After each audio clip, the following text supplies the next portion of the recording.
warahmatullahi wabarakatuh. Kami dari kelompok 12 akan memaparkan hasil observasi kami di PT Asuransi Askrida Surabaya mengenai penerapan akad tabarruk dalam mengatasi unsur gharar, maisir, dan riba.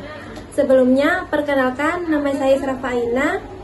Saya sebagai pemateri pertama akan memaparkan penerapan dan mekanisme akad tabarruk di PT Asuransi Askrida.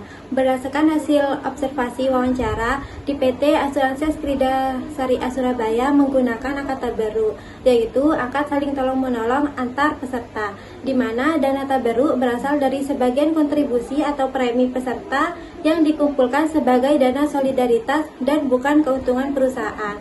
Sebagian lain kontribusi adalah menjadi ujroh atau imbalan bagi perusahaan sebagai pengelola. Di PT Asuransi Askrida Surabaya menerapkan dua akad, yaitu akad mudharabah dan akad wakalah.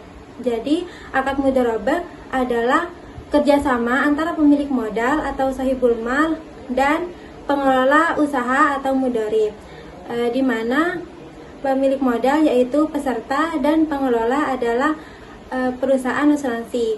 Sedangkan akad wakalah adalah akad pemberian kuasa, di mana seseorang memberikan wewenang kepada pihak lain untuk mengelola atas nama pemberi kuasa, di mana peserta berperan sebagai pemberi wewenang dan perusahaan asuransi berperan sebagai penerima wewenang atau pemberi kuasa.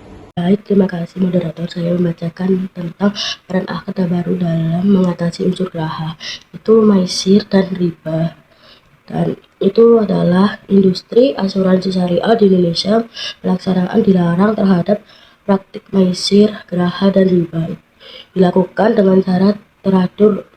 Ini melibatkan pendekatan yang dirancang khusus untuk menjamin bahwa praktik-praktik yang bertentangan dengan prinsip syariah tidak terjadi. Yang pertama itu gharar. Gharar dalam asuransi syariah sejalan dengan positif transportasi dan kejelasan akad yang menjadi landasan dalam muamalah Islam.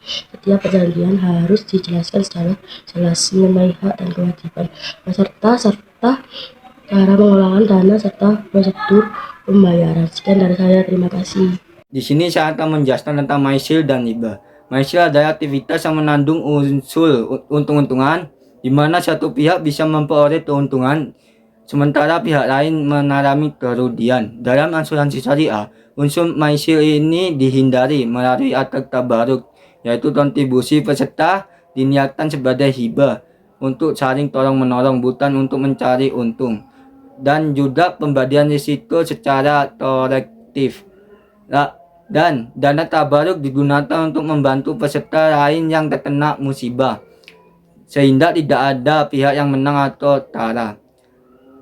Selanjutnya yaitu riba. Riba adalah tambahan atau kelebihan yang disyaratkan dalam transaksi atau juga disebut dengan bunga. Dalam asuransi syariah, riba dihindari dengan cara dana tabarruk dan dana investasi hanya ditempatkan pada instrumen yang halal dan bebas bunga, dan pengelolaan dana menggunakan akad mudharabah bagi hasil dan wakalah bil ujroh imbalan jasa, bukan sistem bunga. Sekian dari saya. Baik, perkenalkan, nama saya Mufiro. Di sini saya akan menjelaskan kendala dan solusi pada akad tabarruk. Yang pertama yaitu kendalanya, di mana kendalanya tersebut bisa berpotensi menimbulkan unsur gharar, maisir, dan riba jika tidak dikelola dengan benar. Unsur gharar dapat muncul karena sifat risiko yang tidak pasti, baik dari sisi waktu terjadinya maupun jumlah klaim yang dibayarkan, sehingga jika diperlakukan seperti akad jual beli, perjanjiannya tidak sah. Lalu bagaimana solusi dari kendala tersebut? Solusinya yaitu meningkatkan edukasi peserta dan pelatihan SDM, lalu penugasan pengelolaan dana sesuai PSAK 108 dan Fatwa DSM MUI, serta penerapan syariah governance yang lebih ketat dan terstruktur.